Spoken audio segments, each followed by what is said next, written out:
Good morning, students. Today we will be taking up the third chapter, Discovering Tut. The saga continues by A.R. Williams. Saga means tale, story. The main protagonist of this chapter is King Tut. Right? King Tut was the youngest ruler of the dynasty in Egypt. Right? This dynasty ruled for the maximum number of years, and it was the most powerful dynasty in Egypt, and King Tut was the last heir to this dynasty. He is considered to be a boy pharaoh also. Pharaoh means king. Boy pharaoh means a king who was a boy, a child, because he died at a very early age, most probably in his teens. His life as well as his death is a mystery in itself, which is still unsolved. There are people who are trying to find the mystery to this life of and the death of King Tut. Earlier, the archaeologists used to find out what actually the belongings of the grave was, the tomb was. But later on, the archaeologists started finding out the other things, the the reasons why the body was kept in such a way, and why the death of that particular pharaoh occurred. And this was the case with King Tut's body. His body was buried in the Valley of Kings. There are two valleys in Egypt. One is the Valley of King and the other is Valley of Queens. So his body was buried in the Valley of Kings. And his body was first discovered in 1922, but in 2005 his body was taken out for CT scan. CT is computed tomography. Right, you must have heard about CT scan. A way to find out the three-dimensional pictures are produced on the computer, and a structure is formed so that you can see each and every aspect of the body very clearly. So CT scan was conducted on the body of King Tut, and his body was to be taken out from his resting place. Resting place is the tomb, and it was to be CT scanned, and on that particular day, that is 5th January 2005, it was evening, it was 6 p.m. and his body was being taken out from the tomb, and it was carried for the CT scan. The weather was not at all favorable. There was heavy wind, right? The wind stirred up as if it was ghostly dust devils, right? It is sand all around, right? It is desert area, so it is sand all around. So it is stirred up just like the dust devils. It whirled up, right? The sky was full of dark clouds, dark bellied. That means it was full of water, right? It was dark cloud all over the sky, covering the stars, right? This sky here is called casket gray. That means the gray colored sky in which the stars were twinkling. It was covered with dark clouds, as if it was a premonition that something bad was going to happen. Now, after the death of King Tut, probably 3,300 years ago, the body was being taken out for CT scan, and in the afternoon the tomb was opened for the visitors. So they had assembled there from all over the world. Whoever knew that King Tut's tomb was being opened, they had the curiosities to see what was actually in the tomb. So they had assembled there to see what was there. Many of them were fascinated by the murals on the wall. Mural is the painting directly on the wall, right? No other thing, the cloth or paper, nothing is there. The painting on the wall is called mural. So there were murals on the wall. The casket, that is the uh, coffin of King Tut, the outer cover of the coffin had King Tut's head. If you have ever seen any coffin or mummy, it is in the museums, right? In Calcutta Museum, if you see, there is a coffin, a mummy.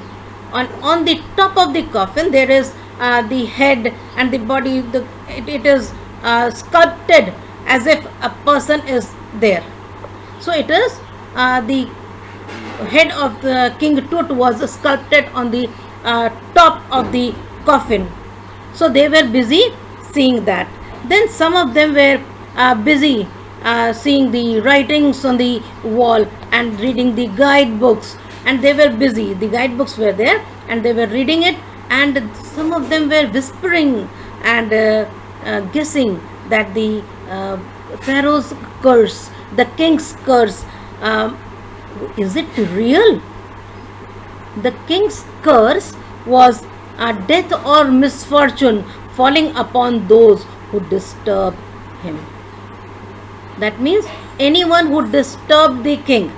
That means if they come and take out the body of mummy of King Tut, either they will be dead or the misfortune would fall upon them. This was the curse, and the people who had gathered there start guessing whether this is correct or not, whether this is true or not, right?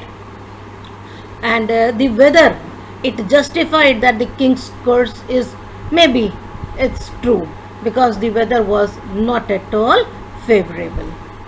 Now when the body had reached the place where it was to be taken for CT scan, there were people who were waiting for it, right? In 1922, a British archaeologist, Howard Carter, he had discovered the mummy of King Tut. He had found the tomb, and when he found the treasures there, he was very surprised, because everything was intact, nothing had been taken out. So he was the first one, Howard Carter, he was the first one who had found the tomb of King Tut, and he had seen whatever was inside. He was surprised to find that it was there were so many things, right? The tomb of King Tut was having many gold and silver things, and many important things that he had recorded, right? It was the duty of the archaeologist to record whatever has been found in the investigation, in the discovery, right? When he recorded the belongings of King Tut's grave, he saw that the body was totally covered with gold ornaments, right? There were artifacts also, gold artifacts, and there were things which the people thought that the king would need after his death, that is the afterlife. When it was a belief that after the death there is life, and when the king died, he was provided with all the necessary things that he would be needing after death, that means in afterlife, and as he was a boy, there was a board game, right? Board game which he would enjoy as a child. There was a bronze razor, right, which he would need to shave. There were linen undergarments which he would need, and there were cases of food and wine. They were all buried with the king, right? So Howard Carter found all these things, and he had recorded everything that he found in the tomb, right? After recording the funerary treasures, that is the things that was given after burial of the person, he started investigating the 3 nested coffins. Nested coffin means coffins in which one is inside the other. So there were three coffins, one inside the other. So the first coffin, when he opened it, the outer coffin, okay, it was having the head of the king, right? When he opened it, he found that there was a shroud. Shroud is the cover that is given, the cloth cover that is given to the dead body. That is the shroud. It had garlands of willow and olive leaves. Okay, the wild celery, lotus petals, and cornflowers. These flowers were on the shroud in the second coffin. It means that the flowers which bloomed in the month of March or April were on the shroud. It means that King Tut had died either in the month of March or in the month of April, because olives and willows could be found only in the month of March and April, right? And then he opened the second coffin, and there was the dead body, the mummy. Okay, so it was the dead body, the mummy was there, and this problem started here for Carter. It was very difficult for Carter to take out the body. Okay, it was very difficult for Carter to remove the body from the coffin, because it had hardened. The resins that were used to mummify the body, it was so hard that the body had stuck to the base of the coffin. So it was very difficult for him to take it out, so he started chiseling it. Chiseling is the instrument, the chisel is the instrument, with sharp instrument to cut the things. So it was the process of chiseling started, and in this process first he tried to take out the body through the heat, right? He kept the coffin in the open, and it was so hot outside. It was desert, and in the desert the temperature is very high. He thought that the sun rays, the heat of the sun would melt the resins and he would be able to lift the body. But nothing happened to the body in spite of that strong heat. So he started chiseling the body. So he chiseled the body. He tried to take out the body by cutting it. Okay. Now Carter says that he had to take out the body by cutting it, and the gold that was on the body of King Tut, they were not able to take out those gold from the body. And he thought that if he left the gold on the body of King Tut's mummy, the thieves would come and they would steal those gold from the tomb. So as he decided that the gold has to be taken out and it has to be recorded and submitted. So what he did was, he cut the body in different parts. If he had to take out the necklace, he had to cut the throat, take out the necklace. If he had to cut the rings, if he had to collect the rings, he had to cut the fingers. So he cut almost every joint of the mummy of King Tut to take out the gold. Now he said he had no other way out. He couldn't leave that gold on the body of King Tut for the thieves. So he proved that he needed to do this. After 1922, in 1968, there was an anatomy professor who x-rayed the mummy of King Tut, right? And he had a very surprising fact. He said that beneath the resin, right, on his chest, resin is the resins used to mummify the body, the breastbone and the front ribs are missing. Now in the x-ray there was no revelation of the breastbone and the front ribs. This was discovered in 1968, and in 2005 the mummy was again being taken for CT scan. That CT scan was very advanced, so the advanced technology was used, and when the body reached the place where CT scan was taking place, Zahi Hawass, the Secretary General of Egypt's Supreme Council of Antiquities, he saw the body and he said that mummy is in very bad condition, just because what Carter did in 1920s. Right, Howard Carter, what he did, he cut the body into different parts, and then when he put back the body in the coffin, he put the sand below, and above the sand he put the body, the different parts of the body, as if he was assembling, as if it was a jigsaw. Right, he was assembling everything, and he assembled and kept it in the coffin. So in 2005 the CT scan was being taken place.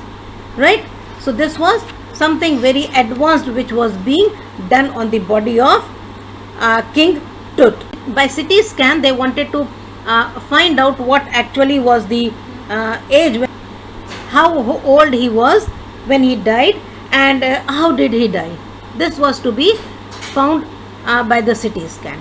Right, now the author talks about King Tut. Right, he says King Tut's demise was a very big event, even by the royal standards, because he was the last of his family line, and his funeral was the death rattle of a dynasty. Death rattle means the sound produced by a person when he is about to die, and it was the sound produced to tell about the death of a dynasty. That means King Tut's death was the end of the dynasty. Right, he was the last heir of that dynasty. So his death was also a very big event. Then he talks about the rulers. Right, the rulers of that dynasty. First he tells about the Amenhotep. Right, Amenhotep III. He says he ruled for 4 decades, and that was the golden age of that dynasty of Egypt. It was a very powerful dynasty. Amenhotep III was the most powerful ruler, and he brought about many changes in the country. Right, after Amenhotep III, which he says maybe his father or his grandfather, but we think that he is the grandfather. Next ruled Amenhotep IV. It is called the strangest period in the history of Egypt, but particularly for this dynasty. He was a bit wacky, right, a bit cynic, because Amenhotep worshipped Amun, but Amenhotep IV, he promoted the worship of Aten. Right, Aten, Aten, the sun disk. It is the Egyptian word for the sun disk, worshipping the sun. So he promoted the worship of Aten, and he changed his name from Amenhotep to Akhenaten. Akhenaten is called, means the servant of Aten, servant of the sun. Right, and then he moved his capital from Thebes to Amarna. And the strangest thing that happened, the weirdest thing that happened, was that he attacked Amun. Right, the god. The temples were smashed, it was closed, the images were broken. So he was a bit wacky, and when he died, there was a ruler who briefly ruled, and there was nothing significant that he had done. His name was Smenkhkare. Right, and then came Tutankhaten. Tutankhaten because he was the son of Akhenaten. Right, they worshipped Aten, Aten, Aten. So this was King Tut. Right, Tutankhaten. Now when he came to throne, he changed his name from Tutankhaten to Tutankhamun. Right, Tutankhamun means the living image of Khamun. And he restored the old ways, worshipping Amun. Right? So he again went back to his forefathers' ways. So he came back. He changed everything that his father had done. So he ruled for 9 years and he died very, very unexpectedly, right? Very, very mysteriously.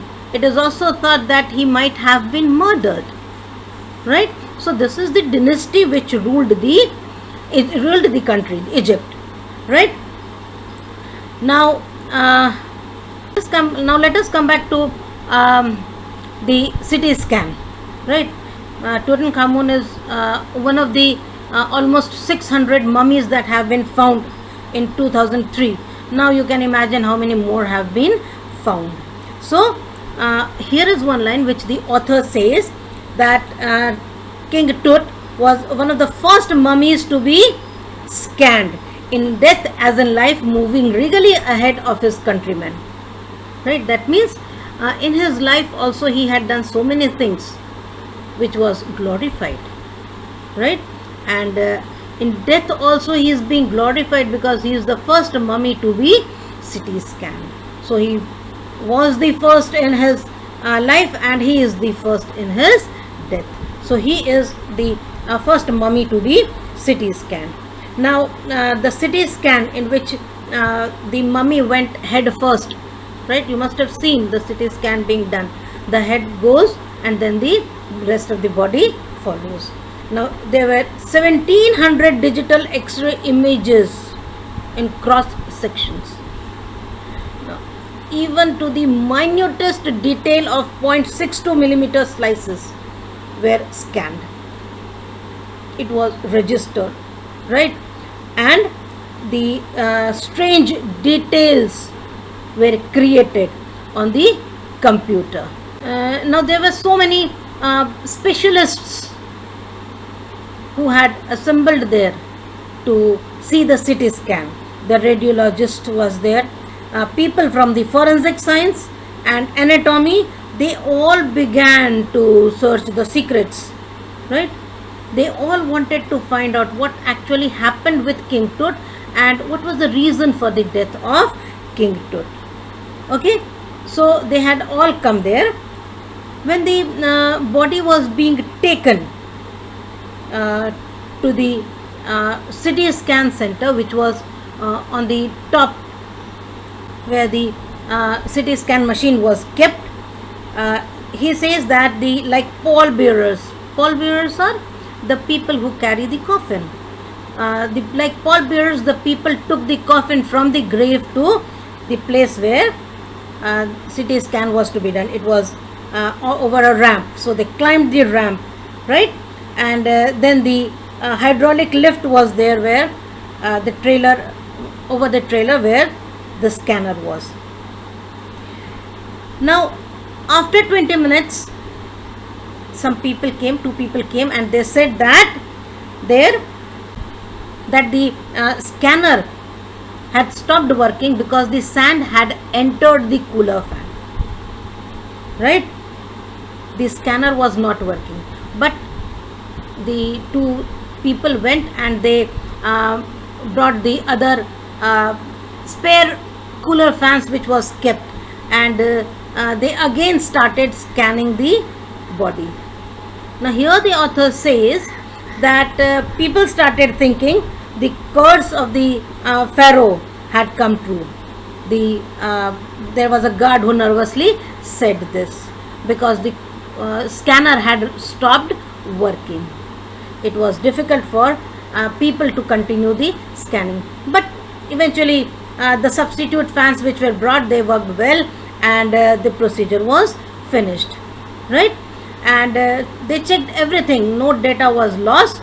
The technician, they turned Tut over to the workmen, and then they carried back the mummy of King Tut to the tomb. Okay, so in less than 3 hours the CT scan was conducted. It was performed, and taking out the body, the mummy, from the tomb and putting it back, the time duration was less than 3 hours. Okay, and then they started looking at the images, right? The image that was created on the computer. Now they could clearly see that the head was there, right? And the neck vertebrate appeared clearly, right? As if in an anatomy class you could clearly see the neck vertebrate.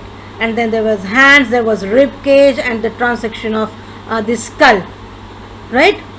Now everything was fine.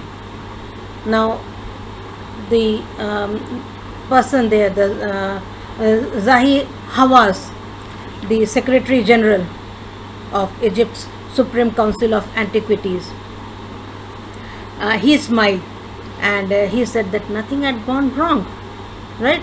Nothing had seriously gone wrong. He said that he had not slept the last night. He was so worried that what would be the findings? Will they be able to conduct the CT scan? Would it be possible for them to have the images? Because the body was in a very pathetic condition, right? So everything went on very nicely, everything was very fine, and he was happy with the CT scan. And they've all found that nothing had gone wrong with King Tut.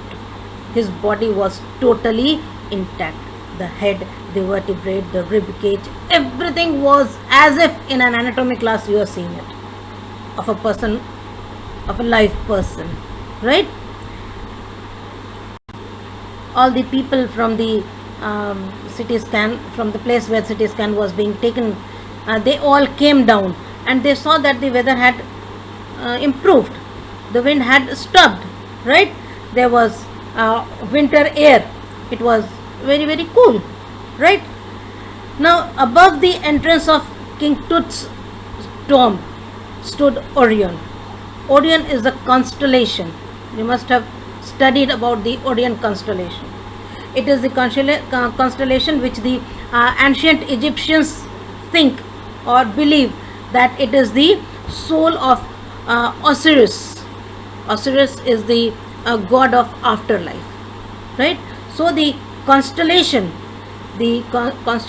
Orion was watching over the boy king, over King Tut, as if the god of afterlife was watching King Tut, right? So this was the belief of the Egyptians, and this story deals with the scientific aspect of the mummies, the aspect where the body is CT scanned and the findings are taken. The change that we see here is in 1922 when Howard Carter found the mummy. At that time, archaeology meant what things you find there. You have to keep the record, right? What you have discovered. That was archaeology. But in 2005, the meaning of archaeology had totally changed. It was not just the findings, it was not just the riches, it was the scientific aspect where the reasons were there, the causes were there, and scientifically finding out what actually happened at that time. King Tut died 3,300 years ago, almost. So what actually happened at that time? How did he die? What was the reason of his death? How old was he when he died? So the archaeology has totally changed. Okay, so now we'll be taking up some word meaning. These are the word meaning. I'll be sending you on WhatsApp, right? These are the word meanings, and there are some important phrases, right, which I have used in teaching you the chapter. Casket grey, funerary treasure, computed tomography, that is CT, and death rattle. Okay. Then there is the Pharaoh dynasty. which I've told you about, Amenhotep III, Amenhotep IV, right? And then Snenkhakare, and then Tutankhamun. Okay, and then there is the three nested coffins. Okay, what were in the three nested coffin? Okay, then there are things which were found in the tomb of King Tut. The things which were found and the things on his body. Okay, so this is the story, a very good story. Of course, it's not a fiction, it is the fact. So we'll be taking it up in the live class also. Thank you.